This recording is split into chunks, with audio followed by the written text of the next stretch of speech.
मुख्यमंत्री पुष्कर सिंह धामी पहुंचे राजस्थान। भीलमाल में नीलकंठ महादेव और वराह मंदिर में सीएम की पूजा। कहा, राजस्थान वीरों की धरती। उत्तराखंड के पिथौरागढ़ में कई जगह लगे भूकंप के झटके। रिएक्टर स्केल पर 3.8 मापी गई तीव्रता। जान माल के नुकसान की नहीं सूचना।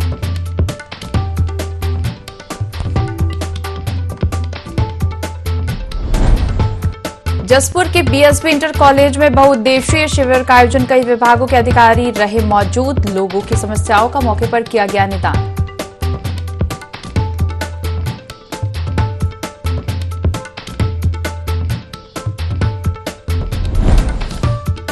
एसपी चंपावत ने बनबसा के ग्राम सभा चुन्नी में लगाई चौपाल। सुनी ग्रामीणों को की समस्याएं। निदान के लिए अधीनस्थ कर्मचारियों को दिए निर्देश।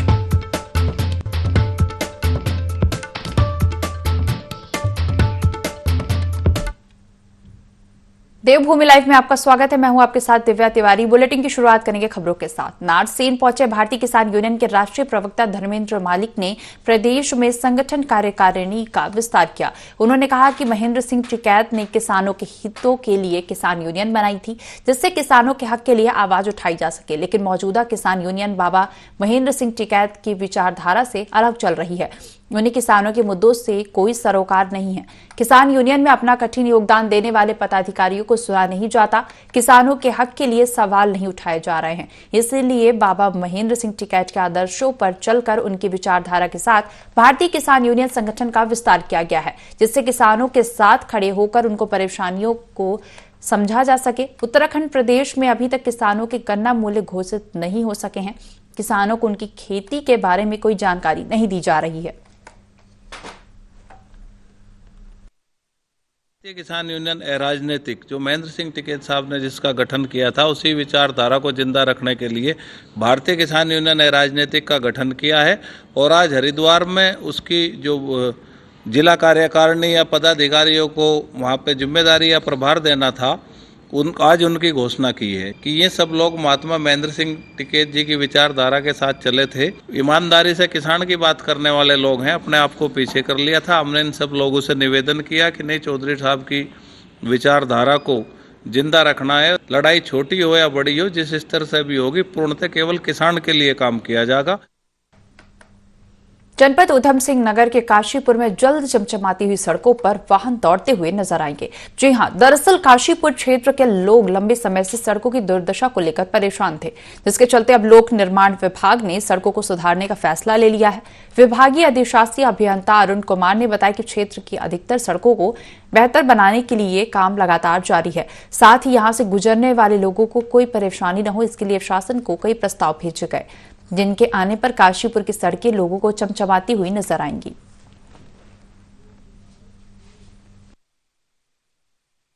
हैं कि जो काशीपुर की मुख्य सड़कें हैं वो हमारी बहुत अच्छी स्थिति में हैं और लगभग पैचलेस हैं, और हमने हमारा स्टाफ और उसमें दिन रात एक करके लगे हुए हैं कि जिससे कि जनमानस को कोई असुविधा ना हो। NH 74 का अंदर का ये पोर्शन जो पुरानी NH हुआ करती थी, उसका भी हमने काम खत्म किया है। इसमें भी बोर्ड और वाइट लाइन पेंटिंग के काम भी शुरू होने जा रहे हैं। जैसे जैसे स्वीकृतियाँ मिलती जाएंगी उस हिसाब से हम और भी उसको अच्छी तरीके से करेंगे, जिससे कि आने वाले पर्यटक और जनमानस, सामान्य जनमानस को भी उसका लाभ मिल सके।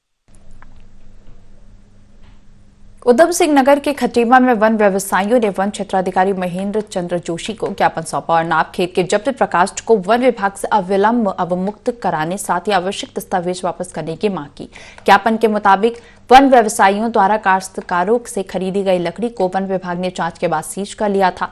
वहीं प्रभागीय वन अधिकारी, उप प्रभागीय वन अधिकारी और वन क्षेत्राधिकारी ने आश्वासन दिया था कि जांच पूरी होने के बाद प्रकाष्ठ व्यवसायियों को वापस कर दिया जाएगा। व्यवसायियों का कहना है कि 6 महीने बीत जाने के बाद भी प्रकाष्ठ और आवश्यक दस्तावेज वापस नहीं किए गए। व्यवसायियों ने समस्या का निवारण जल्द न होने पर आंदोलन करने की चेतावनी दी है।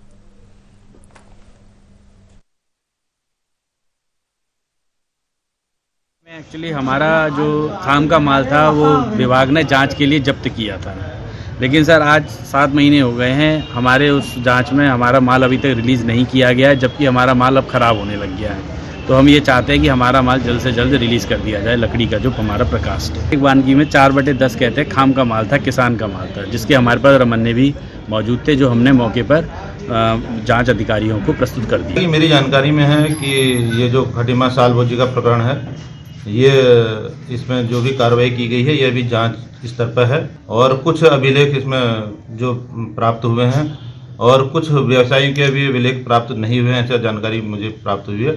और जैसे ही वो सब अभिलेख प्राप्त हो जाएंगे, उसमें जो है प्रभागी स्तर से, सक्षम स्तर से नियमानुसार जो भी कार्रवाई होगी वो अमल में लाई जाएगी। उत्तराखंड में कई पर्यटक स्थल है, लेकिन अब हम आपको सैर कराते हैं स्वर्ग की। जो यहाँ हम बात कर रहे हैं सहस्त्रताल की, जहाँ कहा जाता है कि सहस्त्रताल में अगर कोई भी व्यक्ति अपने पूर्वजों की फोटो यहाँ रखता है तो उसको स्वर्ग में स्थान मिलता है। साथ ही यहाँ पहुंचने वाला व्यक्ति अपने लिए पत्थरों से घर बनाता है। सहस्त्रताल का शाब्दिक अर्थ अनेकों ताल से है, जहाँ एक के बाद एक ताल दिखाई देते हैं, जिनकी अनुमानित संख्या 1000 बताई जाती है। लोक मान्यताओं के अनुसार महाभारत काल में अज्ञातवास के दौरान पांडव द्रौपदी के साथ कुश कल्याण होते हुए सहस्त्रताल पहुंचे थे, जहां पर उन्होंने अपने अज्ञातवास के दौरान खेती की थी।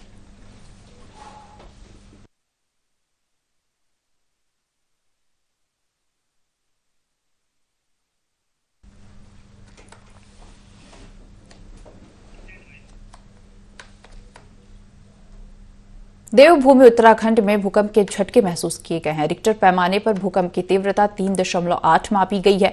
भूकंप का केंद्र पिथौरागढ़ के पास का बताया जा रहा है। रविवार सुबह करीब 8:58 पर झटके आए। आपदा विभाग से मिली जानकारी के मुताबिक सभी तहसीलों और कस्बों से संपर्क कर लिया गया है। फिलहाल भूकंप से किसी तरह के नुकसान की कोई भी सूचना नहीं है।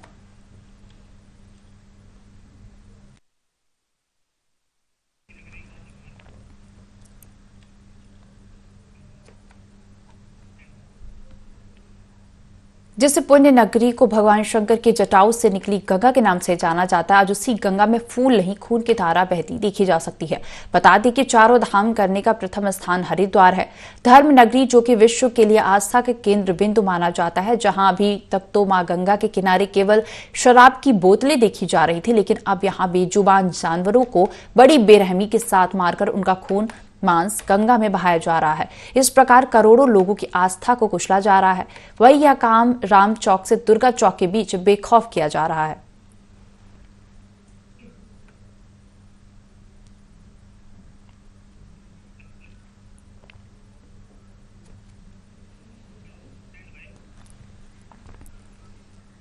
उधम सिंह नगर के जसपुर में जिला विधिक सेवा प्राधिकरण ने बीएसपी इंटर कॉलेज में बहुउद्देशीय शिविर का आयोजन किया, जिसमें राजस्व विभाग, स्वास्थ्य विभाग, विद्युत विभाग, मत्स्य विभाग, समाज कल्याण विभाग समेत कई विभाग मौजूद रहे।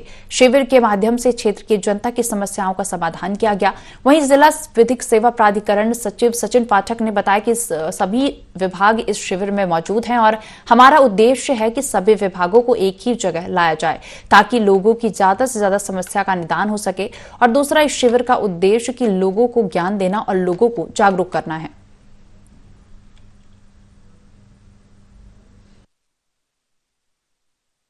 विभाग यहाँ पे उपस्थित है। हर तरह के जैसे समाज कल्याण है, मत्स्य पालन है और जो हमारे चिकित्सा जो भी विभाग है, होम्योपैथिक है, सारे विभाग है यहाँ पे। इनका हमारा ये उद्देश्य होता है कि एक ही सभी विभागों को एक जगह ले दिया जाए ताकि सारे जो समस्याएं हैं, जो डे बाय डे की समस्याएं हैं, उनको हम निदान कर सके।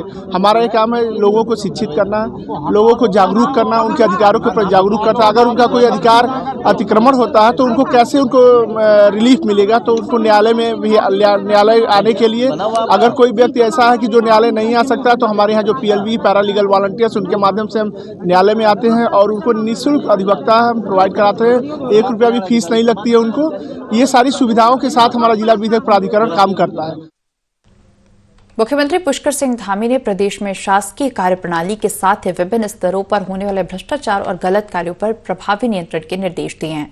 मुख्यमंत्री ने कहा कि देवभूमि उत्तराखंड भ्रष्टाचार एवं अपराध मुक्त हो, यह हम सबका नैतिक दायित्व है। उन्होंने कहा कि आम जनता की समस्याओं के त्वरित समाधान एवं योजनाओं के प्रभावी क्रियान्वयन में सरलीकरण, समाधान, निस्तारण एवं संतुष्टि के मूल मंत्रों को हमें आत्मसात करना होगा।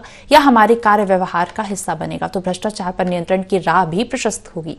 मुख्यमंत्री ने कहा कि भ्रष्टाचार पर प्रभावी नियंत्रण के लिए टोल फ्री नंबर 1064 को आम जनता के हित में और अधिक उपयोगी बनाया जाना चाहिए। उन्होंने भ्रष्टाचार को जड़ से मिटाने में जनप्रतिनिधियों, प्रबुद्ध जनों एवं आम नागरिकों को भी सहयोगी बनाए जाने पर बल दिया है।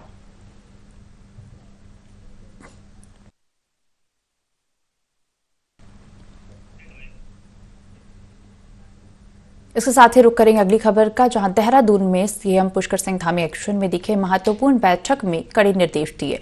शासकीय कार्यप्रणाली पूरी तरह भ्रष्टाचार मुक्त हो, ऐसा सीएम पुष्कर सिंह धामी का कहना है। साथ ही उन्होंने कहा कि सरलीकरण, समाधान, निस्तारण और संतुष्टि मूल मंत्र है।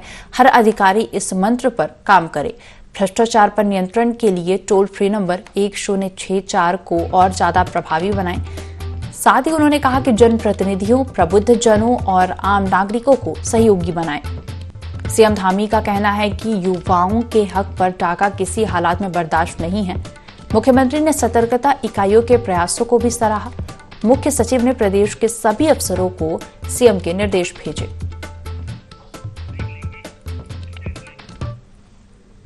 चंपावत के बनवसा थाने को देश के 16,000 पुलिस थानों में से बेहतरीन काम करने के लिए तृतीय श्रेणी पर पुरस्कृत किया गया। बता दें कि महानिरीक्षक सम्मेलन 2023 में गृह मंत्री अमित शाह ने प्रशंसा प्रमाण पत्र के साथ सम्मानित किया है। दरअसल पुलिस स्टेशनों को विभिन्न 165 मापदंडों के आधार पर आंका गया।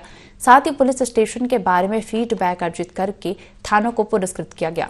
वहीं इस उपलब्धि पर मुख्यमंत्री पुष्कर सिंह धामी ने समस्त उत्तराखंड पुलिस परिवार को शुभकामनाएं दी। साथ ही पुलिस अधीक्षक देवेंद्र पिंचा ने इस मौके पर खुशी जाहिर की।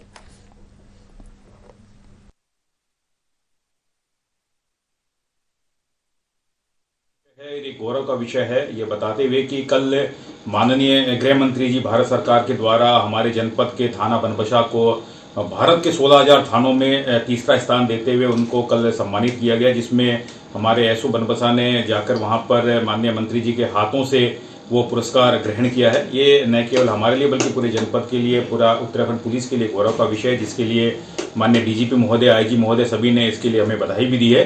साथ साथ मैं ये भी बताना चाहूँगा कि भविष्य में हम इसी तरह से अच्छे तरह से काम करते रहेंगे, हमेशा जन सहयोग लेते हुए जनता के साथ मिलकर काम करते रहेंगे, ताकि हमारे जो जनपद पुलिस के साथ साथ राज्य पुलिस का नाम भी हमेशा रोशन। मुख्यमंत्री पुष्कर सिंह धामी ने मुख्यमंत्री कैंप कार्यालय में वार्षिक कैलेंडर का विमोचन किया। सूचना एवं लोक संपर्क विभाग के अंतर्गत वार्षिक कैलेंडर संकल्प नए उत्तराखंड का विमोचन किया। इस वार्षिक कैलेंडर के माध्यम से उत्तराखंड के प्रमुख धार्मिक स्थलों, पर्यटन स्थलों, उत्तराखंड के शिल्प कला, चित्रकला, लोक कला और पौराणिक मंदिरों की जानकारी फोटो के माध्यम से दी गई।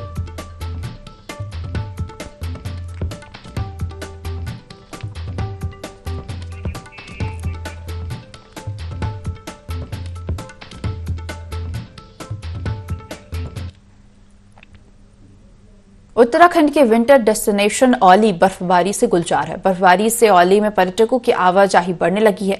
यूथ हॉस्टल संगठन के प्रोग्राम मैनेजर गुलजार ने बताया कि ये नेशनल स्नो स्कीइंग प्रोग्राम का आयोजन किया जा रहा है, जिसमें देश के कोने कोने से आए ट्रेनीज को स्नो स्कीइंग की बारीकियां सिखाई जा रही हैं। वहीं सूबे के मुखिया पुष्कर सिंह धामी भी औली में विंटर टूरिज्म को बढ़ाने के लिए युद्ध स्तर पर कार्य कर रहे हैं और नेशनल मीडिया से बार बार आग्रह भी कर चुके हैं कि जोशीमठ भू धसाव आपदा को पैनिक न बनाएं। औली बिल्कुल सुरक्षित है, यहाँ पर्यटकों के लिए कोई खतरा नहीं है। सरकार यहाँ नेशनल विंटर गेम्स के आयोजन को लेकर पूरी तरह प्रतिबद्ध है। तरफ से यहाँ पर एक national snow skiing program organise किया है, जो ऑलरेडी कल से शुरू हो गया है।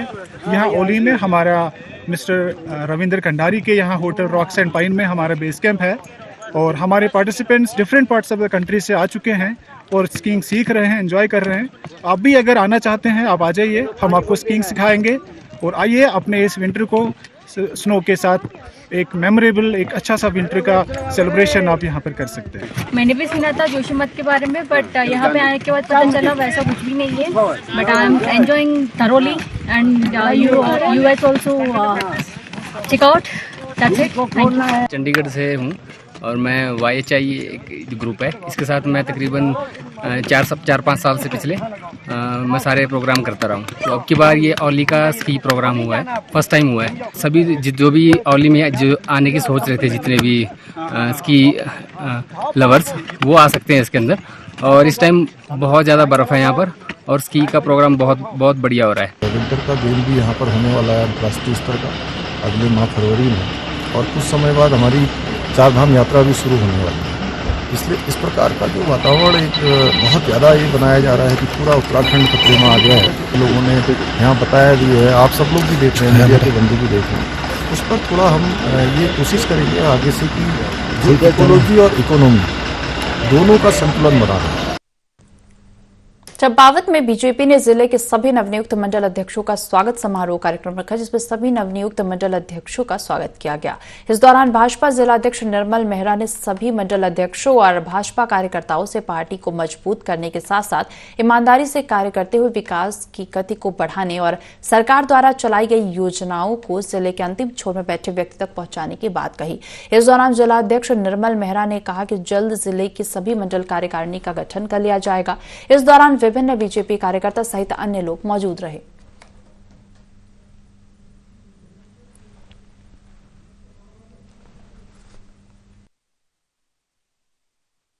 निर्देशानुसार माननीय जिलाध्यक्ष जी द्वारा अपनी टीम का और सभी मंडलों में एक युवा और कर्मठ कार्यकर्ताओं को मंडल अध्यक्ष की जिम्मेदारी दी है और इस आशा के साथ कि निश्चित रूप से जितने भी हमारे 4 नगर पालिकाएं हैं इस जनपद में और 4 की 4 में हम विजयी फतह करें और आने वाले लोकसभा चुनाव में पुनः हमारा यहाँ से लोकसभा के सांसद जीत के जाए और माननीय नरेंद्र मोदी जी के हाथों को मजबूत करें। इसी आशा के साथ हमने इस नई टीम का गठन किया है।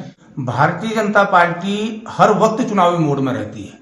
हमारी पूरी टीम, जिले की टीम गठित हो चुकी है, हमारे मंडल अध्यक्ष गठित हो गए हैं, मंडल की टीमें अभी गठित होंगी। उसके बाद हम बूथ स्तर तक बूथ अध्यक्ष, शक्ति केंद्र संयोजक, प्रत्येक निकाय में हमारे भारतीय जनता पार्टी के अध्यक्ष वो सुशोभित होंगे। ये हम लोगों का लक्ष्य है। तराई पश्चिम वन प्रभाग के पतरामपुर रेंज क्षेत्र के पास गुलदार का शव मिला, जिससे वन विभाग में हड़कंप मच गया। वहीं घटनास्थल पर वन विभाग की टीम पहुंची, जहां उन्होंने गुलदार के शव को कब्जे में लेकर जांच शुरू कर दी। इस दौरान वन क्षेत्राधिकारी पतरामपुर ललित आर्य ने बताया कि गश्त के दौरान देर रात NH 74 पर भगवंतपुर के पास एक गुलदार का शव मिला है, जिसकी मौत के कारणों का अभी तक पता नहीं चल पाया है। वहीं गुलदार के सभी अंग सुरक्षित पाए गए हैं। फिलहाल पोस्टमार्टम रिपोर्ट आने के बाद ही गुलदार की मौत के कारणों का पता चल पाएगा।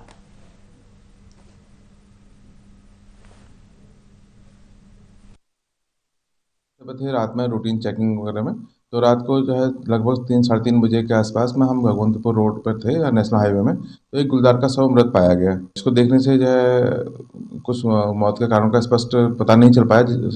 गुलदार के सभी अंग सुरक्षित पाए गए हैं। अब डॉक्टरों की टीम द्वारा शव परीक्षण किया जाएगा, उसके बाद ही इसके मौत के कारणों का पता चल पाएगा। अभी विधिक कार्रवाई हम कर रहे हैं इसमें। स्वास्थ्य मंत्री डॉक्टर धन सिंह रावत ऋषिकेश में आयोजित ईट राइट मिलेट्स मेला का शुभारंभ करने पहुंचे। उन्होंने कहा कि वर्ष 2023 को UNO के आह्वान पर पूरे विश्व में अंतर्राष्ट्रीय मिलेट्स वर्ष के रूप में मनाया जा रहा है, जिसमें भारत की भूमिका अहम है। प्रधानमंत्री नरेंद्र मोदी के प्रस्ताव पर ही UNO ने वर्तमान वर्ष को अंतर्राष्ट्रीय मिलेट्स वर्ष घोषित किया है। उन्होंने कहा कि वर्तमान में बेहतर स्वास्थ्य के लिए मोटे अनाज को अपने आहार में शामिल करना जरूरी है। इसके लिए प्रदेश में मोटे अनाजों की खेती को बढ़ावा देना होगा। मोटे अनाजों की बढ़ती मांग से जहां एक और नए रोजगार का सृजन होगा, वहीं पर्वतीय क्षेत्रों से पलायन में भी कमी आएगी।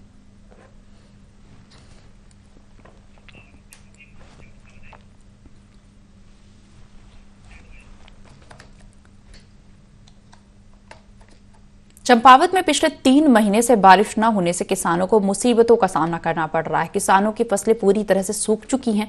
किसानों ने सरकार और प्रशासन से जिले के पर्वतीय क्षेत्रों को सूखाग्रस्त घोषित करने की मांग की है। जिला किसान यूनियन के जिलाध्यक्ष ने कहा कि क्षेत्र में सिंचाई की पूरी व्यवस्था नहीं है, जिससे पहले ही लोगों को लाखों रुपए का नुकसान हो चुका है। साथ ही बताया कि पर्वतीय क्षेत्र में किसान बड़ी मुश्किलों के साथ खेती करते हैं। ऐसे में जंगली जानवरों, आपदा, पाले और सूखे की मार से किसान कृषि ऋण भी नहीं चुका पा रहे हैं। उन्होंने सरकार से फसल बीमा की राशि बढ़ाने और कृषि ऋण को माफ करने की मांग की। वहीं किसानों का कहना है कि अगर सरकार ने किसानों की मांग पर गौर नहीं किया तो वह उग्र आंदोलन के लिए बाध्य होंगे।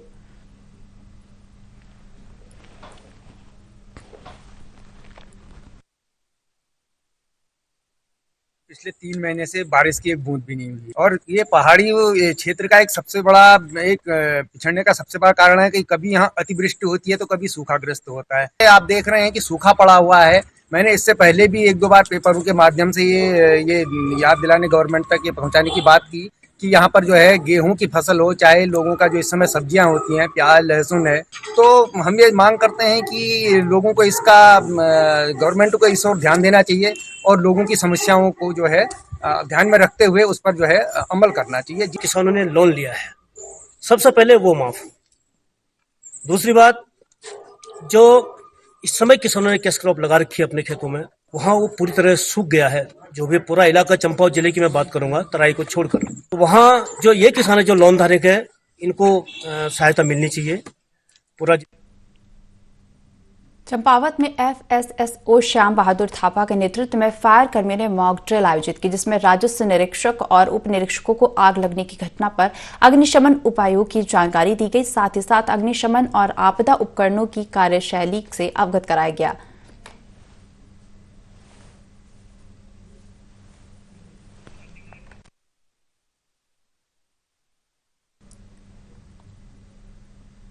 उधम सिंह नगर के किच्छा कोतवाली पुलिस को एक बड़ी सफलता मिली है, जहां पुलिस ने आरोपी के घर से अवैध रूप से की गई अफीम की पैदावार को नष्ट किया है। मामले में पुलिस ने एक आरोपी को भी गिरफ्तार किया है। फिलहाल पुलिस ने आरोपी के खिलाफ NDPS एक्ट के तहत मुकदमा दर्ज कर कार्रवाई शुरू कर दी है। इस दौरान SP सिटी मनोज कुमार ने बताया कि आरोपी के घर के आंगन में अफीम की खेती की जा रही थी, जिस पर कार्रवाई कर करीब 9 किलो अफीम के हरे पौधे बरामद किए गए हैं।